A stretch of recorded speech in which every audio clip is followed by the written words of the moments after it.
வணக்கம். வாழ்க வளமுடன். தென்னாடுடைய சிவனே போற்றி, எந்நாட்டவர்க்கும் இறைவா போற்றி, வெற்றிவேல் முருகனுக்கு அரோகரா. இன்னைக்கு நம்ம வாஸ்து குறித்து நிறைய தகவல்களை தெரிஞ்சுக்க போறோம். வாஸ்து குறித்த நிறைய கேள்விகளோட நம்முடைய நண்பர் வந்திருக்கிறார், திரு ராமமூர்த்தி அவர்கள். அவர்களை வரவேற்று நம்ம அவர் கேட்கக்கூடிய கேள்விகள்லாம் இன்னைக்கு நம்ம பதில் சொல்ல போறோம். இது ஒரு ஜனரஞ்சகமான கேள்வியா தான் அவர் கொண்டு வந்திருக்காரு.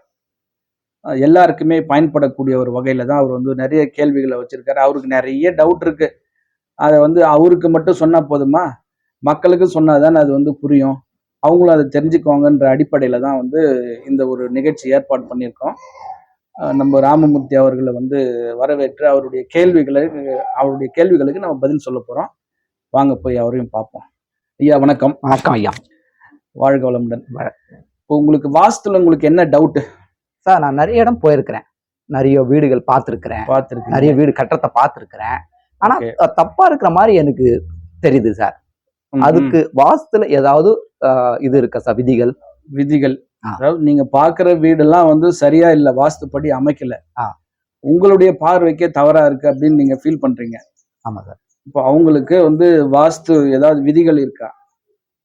அதாவது நிச்சயமா கடவுளுடைய அமைப்புல ஒரு மனிதன்னா இப்படித்தான் இருக்கணும்ன்ற ஒரு உருவமைப்பு. ஆண்களுக்கு ஒரு மீச இருக்கணும், தாடி இருக்கணும். பெண்களா இருந்தா அவங்களுக்கு உண்டான ஒரு வடிவமைப்பை இறைவன் படைச்சிருக்காரு இல்லையா? Okay sir. அதே மாதிரிதான் ஒரு வீடு அப்படின்னு எடுத்துக்கும் போது அது நம்முடைய மாற்றத்தை கொடுக்கக்கூடிய வீடா இருக்கணும், நம்முடைய வாழ்க்கையோட வளர்ச்சியினுடைய மாற்றத்தை கொடுக்கக்கூடிய வீடா இருக்கணும். ஓகே. நம்மள அடுத்த கட்டம் கொண்டு போனோம் அந்த வீடு. ஆமா சார். அதுக்கு நிச்சயமா ஒரு சில விதிமுறைகள்லாம் இருக்கு. அது விதிமுறைகள்னு சொல்றதை விட விதிகள்னு சொல்லலாம். எப்படி ஒரு கார் ஓட்டணும்னா லைசன்ஸ் இருந்தாதான் ஒரு கார் ஓட்ட முடியும். அது சீட் பெல்ட் போட்டு ஓட்டணும். நைட்ல போனா அதுக்கு ஒரு லைட் இருக்கணும், அப்பதான் நம்ம பாதையில பயணிக்க முடியும். அப்படி எல்லாம் ஒரு சட்ட திட்டங்களை நம்முடைய அரசாங்கம் வகுத்து இருக்கும் போது இந்த பிரபஞ்சம் அந்த மாதிரியான ஒரு சில வரையறைகளை வகுத்து இருக்கு. எப்படின்னா இயற்கை தான் வாஸ்துன்னு சொல்லுவோம். சரி சார். இப்ப இயற்கையோட சேர்ந்த மாதிரி நம்ம வீடு கட்டும் போது அந்த வீட்டுல இருக்கக்கூடியவங்களை ரொம்ப ஒரு மகிழ்ச்சியான வாழ்க்கை வாழ்வாங்க. Okay sir. அதுக்கு பாத்தீங்கன்னா ஒரு 6 விதிகள் இருக்கு. ஓகே. முதல் விதி பாத்தீங்கன்னா ஒரு வீடு கட்டுறதுக்கு அந்த இடம் சதுரம் செவ்வகமா இருக்கணும், கட்ட போற இடமே. ஆமா சார். அது நிறைய பேர் பாத்தீங்கன்னா ஒரு பக்கம் வளர்ந்துருக்கும், ஒரு பக்கம் கட்டா இருக்கும், நீட்டா இருக்கும். அந்த மாதிரி வளர்ந்து இருக்கிற மனை இருக்கு, கட்டா இருக்கிற மனை இருக்குது. ஒரு சிலர் நிலத்திலேயே வீடு கட்டுவாங்க. இதெல்லாம் பாத்தீங்கன்னா அந்த இடம் சதுரம் செவ்வகமா நம்ம அமைச்சுக்கணும் எப்படி இருந்தாலும். இதுதான் முதல் விதி. Okay sir. ரெண்டாவது விதி பாத்தீங்கன்னா வீடு கட்டும் போது அந்த வீடு சதுரமா கட்டணும், இல்லைன்னா செவ்வகமா கட்டணும்.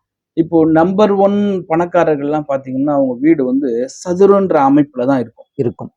அப்படிதான் அந்த வீடு அவங்களுக்கு தெரியாமே அதெல்லாம் அமைஞ்சிருக்கு. சோ அதனால அவங்க பணத்தை நிறைய சம்பாதிச்சுட்டு இருக்காங்க. இது முதல் விதி, சதுரம் செவ்வகம்ன்றது. ரெண்டாவது பாத்தீங்கன்னா காத்தோட்டம் இருக்கணும். நமக்கு வெளிச்சமோ காத்தும் வரணும்னா 4 பக்கம் நமக்கு வீட்டுல காலி இடம் இருக்கணும். ஓகே. அது ஒரு பக்கம் அதிகமான காலி இடம், ஒரு பக்கம் கம்மியான காலி இடம் என்ற ஒரு முறையில அந்த இயற்கை நமக்கு சொல்லாம தினமும் சொல்லிட்டு தான் இருக்கு. ஓகே. அப்ப எந்த பக்கம் அதிகமா இருக்கணும், எந்த பக்கம் கம்மியா இருக்கணும்னா வடக்கு பக்கமும் கிழக்கு பக்கமும் அதிகமான காலி இடமும் தெற்கு மேற்கும் குறைவான காலி இடமும் இருக்கணும். எனக்கு ஒரு டவுட். சொல்லுங்க. இப்போ 20க்கு 60 நம்ம சின்ன பிளாட் வாங்குறீங்க, அதுல சுத்தி நம்ம இடம் விட முடியாது இல்லையா? அது எப்படி சார் நம்ம பண்றது? சூப்பர்.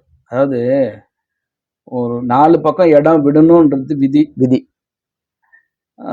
20க்கு 60ன்றதுனால குறைந்த பட்சம்ன்றதுனால இடம் விட முடியாதுன்றதுல அப்ப 2 பக்கம் விடலாம் இல்ல? வடக்கு கிழக்கு பக்கம் ஒரு 2 அடியாவது காலி இடம் விட்டு வீடு கட்டுங்க. வடக்கு பக்கம் அதிகமான காலி இடம் விட்டு வீடு கட்டுங்க. நிச்சயமான ஒரு நல்ல வாழ்க்கை அந்த வீட்டுல வாழலாம்.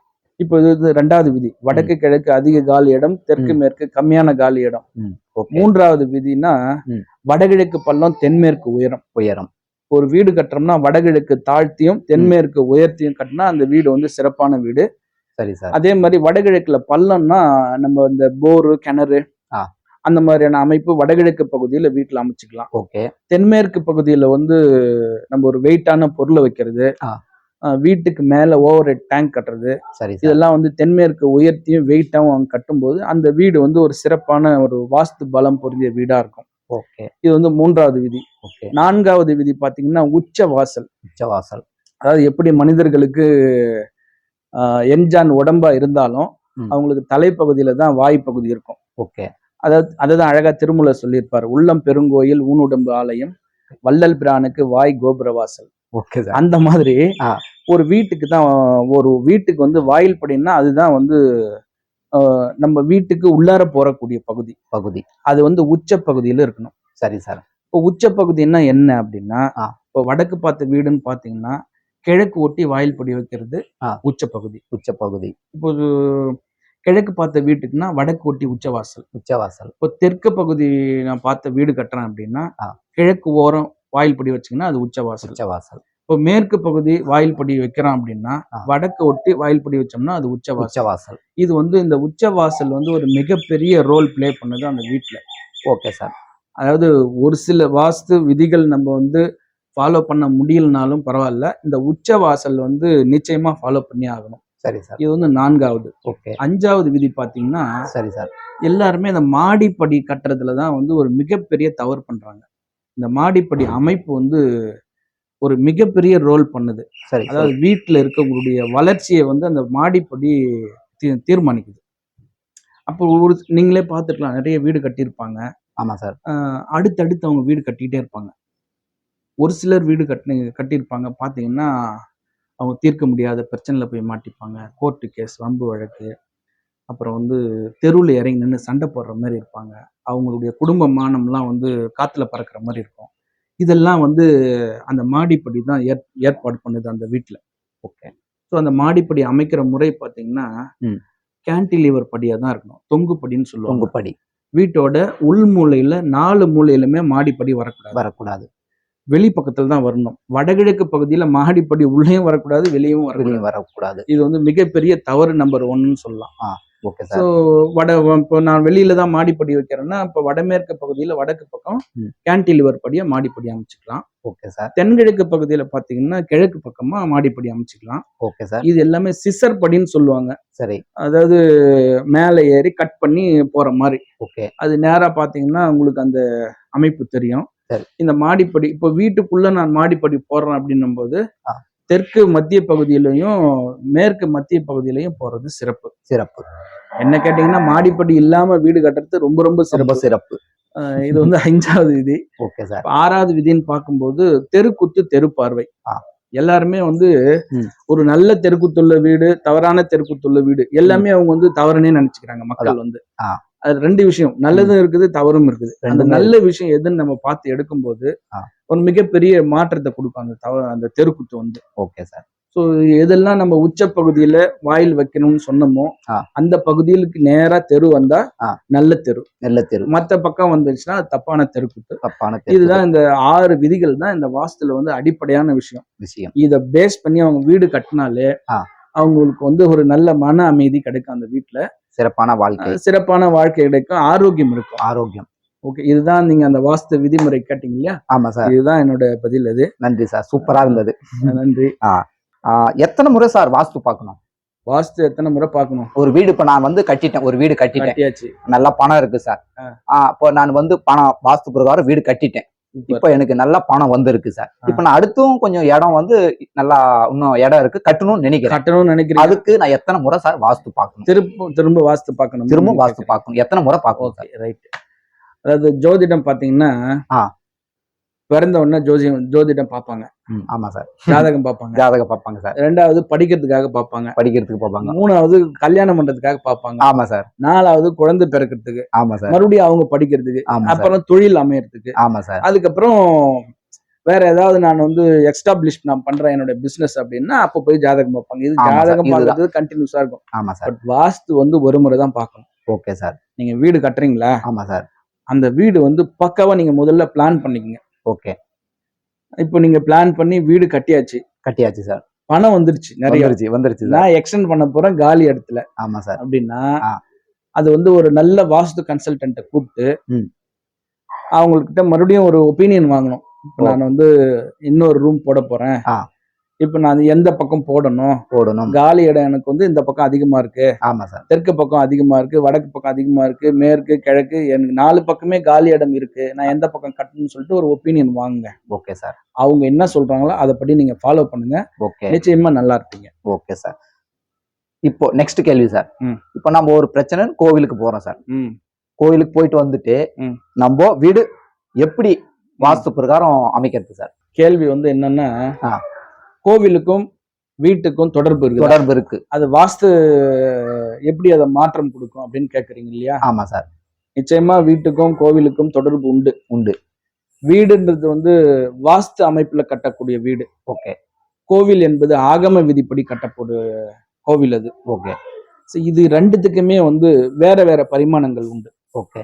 கோவில்னா ஒரு சில விதிமுறைகள், ஒரு கிராமம் இருக்கு, இத்தனை வீடு இருக்கு, இத்தனை அப்படின்னு சொல்லி அந்த ஆகம விதியில இருக்கும்.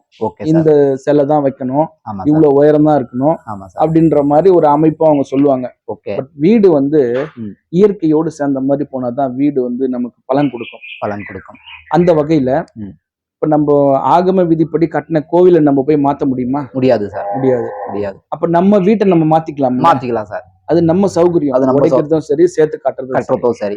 அப்போ ஒரு தவறான அமைப்புள்ள வீட்டுல நம்ம இருக்கும்போது அதே தவறான அமைப்பு அந்த கோவில்லும் இருக்கும். ஓகே. கோவிலை நம்ம மாத்த முடியாது. இப்ப நம்ம கோவிலுக்கு வந்து ஒரு குறிப்பிட்ட கால இடைவெளி, ஒரு மண்டலம் சொல்லுவாங்க. ஆமா சார். 48 நாள். அந்த 48 நாளுக்கு ஒரு முறை நம்ம அந்த கோவிலுக்கு போயிட்டு வந்தோம்னா நம்ம வீட்டுல என்ன பிரச்சனை இருக்கோ அந்த பிரச்சனையால வர பாதிப்பு நமக்கு குறையும். நம்ம அடிக்கடி போயிட்டு திரும்ப வரும்போது நம்ம அந்த வீட்டை சரி பண்ணுவோம். இல்லைன்னா நம்ம அந்த வீட்டை விட்டு நம்ம வேற எங்கன்னா வெளில போயிடுவோம், ஒரு நல்ல இடத்துக்கு. அந்த மனசையும் அந்த மன பக்குவத்தை நமக்கு வந்து அந்த கோவில் கொடுக்குது. அந்த ஆகம விதிப்படி கட்டின கோவில் அது ஒத்தது இருக்குன்ற அடிப்படையில தவறு என்ன நமக்கு வந்து இப்போ வடகிழக்குல தவறு இருக்கு, தென்மேற்குல தவறு இருக்கு அப்படின்னா அந்த கோவில்லையும் அதே தவறு இருக்கும். நம்ம அங்க போகும்போது அந்த கோவிலினுடைய பாசிட்டிவ் வைப்ரேஷன் வந்து நம்மள வந்து தூர தள்ளிடுது. ஓகே, நீ போயிடு சரி அப்படின்னு சொல்லிட்டு ஒரு நல்ல இடத்துக்கு நம்மள அந்த கோவில் தள்ளும். இதுதான் அந்த கோவிலுக்கும் வாஸ்துக்கும் உள்ள தொடர்பு. இது வந்து ஒரு மிகப்பெரிய பிரம்மாண்டமான மாற்றத்தை கொடுத்து இருக்குது. ஓகே. ஸோ அது நீங்க உணர்ந்திருப்பீங்கன்னு நினைக்கிறேன். ஆமா சார். Very good. அதனாலதான் அந்த கேள்வி கேட்கறீங்க. அடுத்த கேள்விக்கு போலாம். எது சார் அடுத்தது? நெக்ஸ்ட் இன்னொரு கேள்வி சார். நம்ம செய்யற தொழில் நம்ம வீட்டை தீர்மானிக்குமா சார்? நிச்சயமா தீர்மானிக்கும். சொல்லுங்க சார். எப்படின்னா ஒரு உதாரணம் பாருங்க. இப்ப ஒரு ஹோட்டல் பிசினஸ் பண்றாங்க. ஓகே. அவங்க வந்து பணம் சம்பாதிக்கணுன்ற எண்ணத்துல தான் வராங்க. ஆமா. பட் அவங்க சாப்பாடு போடுறாங்க இல்லையா? ஆமா சார். இப்போ நம்ம ஒரு சாப்பாடு வாங்குறோம் அப்படின்னும் போது இங்க உட்காந்து சாப்பிடுறோம். ஆமா சார். எவ்வளவு நம்ம வயிறு பிடிக்கிற அளவு தானே சாப்பிட முடியும் சார். ஸோ அதுக்கப்புறம் சாப்பிட முடியாது. ஸோ அந்த சாப்பாட்டை நம்ம திருடவும் முடியாது. நமக்கு தேவையானதை சாப்பிட்டு வந்துடுறோம். ஸோ அந்த நமக்கு போதும்ன்ற ஒரு மனநிலை வருது இல்லையா? ஆமா சார். இந்த ஹோட்டல் பிசினஸ் பண்றவங்க எல்லாருமே இந்த சாப்பாடு போட்டு எல்லாரும் போதும்னு சொல்லிட்டு போகும்போது அவங்க பணம் தான் கொடுத்துட்டு போறாங்க. பட் அவங்களுடைய குடும்ப வளர்ச்சி பாத்தீங்கன்னா அந்த ஹோட்டல் பிசினஸ் பண்றவங்களுக்கு ஒரு பிரம்மாண்டமான வளர்ச்சியா இருக்கு. இது வந்து ஒரு வடகிழக்கு சம்பந்தப்பட்ட வீடா தான் இருக்கும் அவங்க வீடு. ஏன்னா இந்த உணவு சம்பந்தப்பட்ட தொழில் செய்யறவங்களுக்கு எல்லாம் அவங்க வீடு பாத்தீங்கன்னா வடகிழக்கு கார்னர் பிளாட்டா தான் இருக்கும். ஓகே. வடகிழக்கு அருமையான ஒரு வாஸ்து பலம் உள்ள வீடா தான் இருக்கும். Okay sir. அவங்களுக்கு இந்த ஹோட்டல் பிசினஸ் பண்றவங்களுக்கு எந்த தப்பான ஒரு இடத்துல இருந்தாலும் இந்த ஹோட்டல் பிசினஸ் ஆரம்பிக்கும் போது அவங்க வந்து இந்த வடகிழக்கு தெற்குத்துன்ற ஒரு இடம் அவங்களுக்கு அமைஞ்சு அவங்க அதுக்கப்புறம் பாத்தீங்கன்னா அவங்களுடைய வாழ்க்கையோட ஏற்றம் வந்து பிளைட்ல போற மாதிரி இருக்கும். சரி சார். இப்ப நம்ம இங்க ஒரு சென்னையில இருந்து டெல்லி போறோம்னா கார்ல போறோம்னா ஒரு 40 hours ஆகுதுன்னு வச்சுக்கோங்களேன். ஓகே. இதே பிளைட்ல போனா 1 hourல போயிடுறோம். 1 hourல போயிடும். அந்த மாதிரியான அந்த ஹோட்டல் பிசினஸ் பண்றவங்க வடகிழக்கு பகுதி வீடு அமையும் போது அவங்களுடைய வாழ்க்கையோட மாற்றமே ஒரு மிகப்பெரிய பிரம்மாண்டமான வளர்ச்சியை நோக்கிய மாற்றமா இருக்கும். ஓகே. இப்போ ஒருத்தர் வட்டி தொழில் பண்றாருன்னு வச்சுக்கோங்களேன். சொல்லுங்க சார். இந்த அடகு கடை வச்சுக்கிறவங்க, வட்டி தொழில் பண்றவங்க, ஆமா, கந்து வட்டிக்கு விடுறவங்க, இவங்களோட வீடு எல்லாம் பாத்தீங்கன்னா வடமேற்கு தவறான அமைப்புள்ள வீடா இருக்கும். சரி சார். நீங்க என்னதான் ஒரு மிகப்பெரிய வாஸ்து ஜாம்பவான்னு சொல்லி அவரை கூட்டின்னு வந்து கேட்கிற பணத்தெல்லாம் கொடுத்து நீங்க ஒரு நல்ல வீடே அவங்களுக்கு அமைச்சு கொடுத்தாலும் ஒரு குறிப்பிட்ட காலத்துக்கு அப்புறம் அந்த வீடு அவங்க செய்யக்கூடிய தொழிலுக்கு ஏத்த மாதிரி அந்த வீடு வந்து வடமேற்கு கடுமையான பாதிப்புக்கு அதுவே உற்பத்தி ஆகிக்கும். ஓகே. இப்போ உதாரணமா பாத்தீங்கன்னா, ஒருத்தர் வட்டி தொழில் பண்றாரு அப்படின்னா அவர் வந்து நல்ல வாஸ்துப்படி இப்போ நானே போறேன் அவருக்கு வந்து வீடு கட்டி கொடுத்துட்றேன் அப்படின்னா, இப்போ அவங்க இந்த பஞ்சாயத்துல என்ன பண்ணுவாங்கன்னா, முனிசிபாலிட்டி பஞ்சாயத்துலாம் வந்து ஒரு போர் ஒண்ணு போடணும், இந்த தெரு மக்களுக்கு எல்லாம் தண்ணி இல்ல அப்படின்னு சொல்லிட்டு இவங்களோட வீட்டோட வடமேற்கு பகுதி வடக்கு பக்கம் வந்து போர் ஒண்ணு போடுவாங்க. போர் போடுறாங்க. வெளியே காம்பவுண்டுக்கு வெளியில போர் போட்டு ஒரு பெரிய வாட்டர் டேங்க் அங்க வச்சுட்டு போயிடுவாங்க.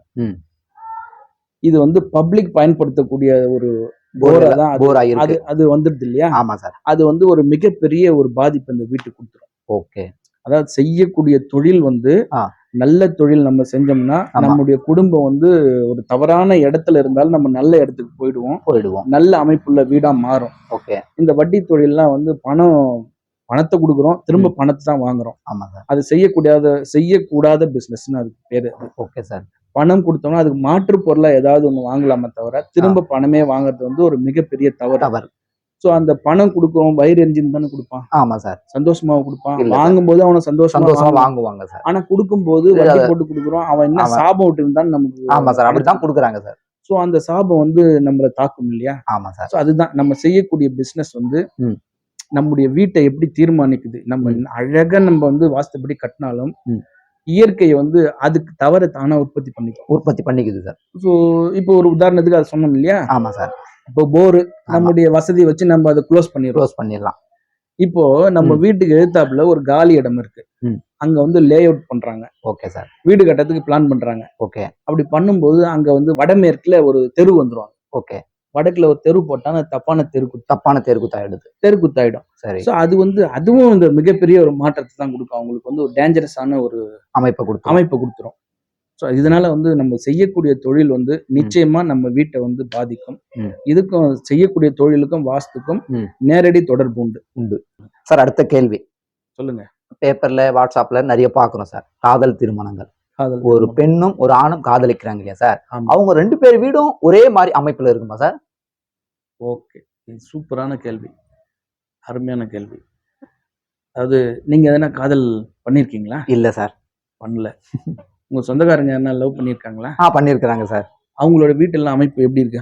ஆண்கள் பண்ணிருக்காங்களா, பெண்கள் பண்ணிருக்காங்களா? ஆண்கள் பண்ணிருக்காங்க சார். அவங்க வீட்டோட அமைப்பு உங்களுக்கு தெரிஞ்ச வரைக்கும் சொல்லுங்களேன். நம்ம போய் பார்த்த அளவுக்கு அவங்க வீடு ஒன்னும் சொல்லிக்கிற மாதிரி ஒரு அமைப்புல இல்ல. இருந்தாலும் காதல் நடக்குது சார். ஓகே. அதாவது நிச்சயமா உண்டு. அதாவது அந்த காதல்னாலே அது ஒரு சில வாஸ்து குறைபாடு உள்ள வீட்டுல தான் அது வரும். ஓகே. அது எந்த இடம் ஸ்பெசிபிக்கா பார்க்கும்போது, குறிப்பிட்டு பார்க்கும்போது ஆண்கள் பெண்கள் 2 பேருக்குமே நிச்சயமா வேற அமைப்பு இருந்தா மட்டும்தான் அந்த காதல் அவங்க வீட்டுல வந்து வரும். ஆண்கள்னு பாத்தீங்கன்னா தென்மேற்கு தெருக்குத்து இருந்தா அந்த வீட்டுல வந்து ஆண்கள் காதலிக்கிறாங்க, காதல் திருமணம் உண்டு. Okay sir. பெண்கள்னு பார்க்கும்போது வடக்கு தெருக்குத்து தெருப்பார்வை இருக்கக்கூடிய வீட்டுல இருக்கக்கூடிய பெண்களுக்கு காதல் திருமணம் நடக்குது. ஓகே. 2 பேருமே காதல் தான். 2 பேரும் காதல் தான். பெண்களுக்கு வேற, ஆண்களுக்கு வேற உண்டு. நிச்சயமா உண்டு. ஜென்ரலாவே காதல் என்பது ஒரு நல்ல விஷயமா இருந்தாலும் அது வந்து அப்பா அம்மா சம்மதத்தோட போனோம்னா நம்ம வந்து நல்ல வாழ்க்கை அமையும். அப்பா அம்மா சம்மதிக்கல அப்படின்னும் போது அந்த வாழ்க்கையை விட்டுறது நமக்கு புத்திசாலித்தனம். ஆமா சார். நான் அப்படிதான் போவேன்னா அது விதி, அவங்களை வந்து நம்ம ஒன்றும் பண்ண முடியாது.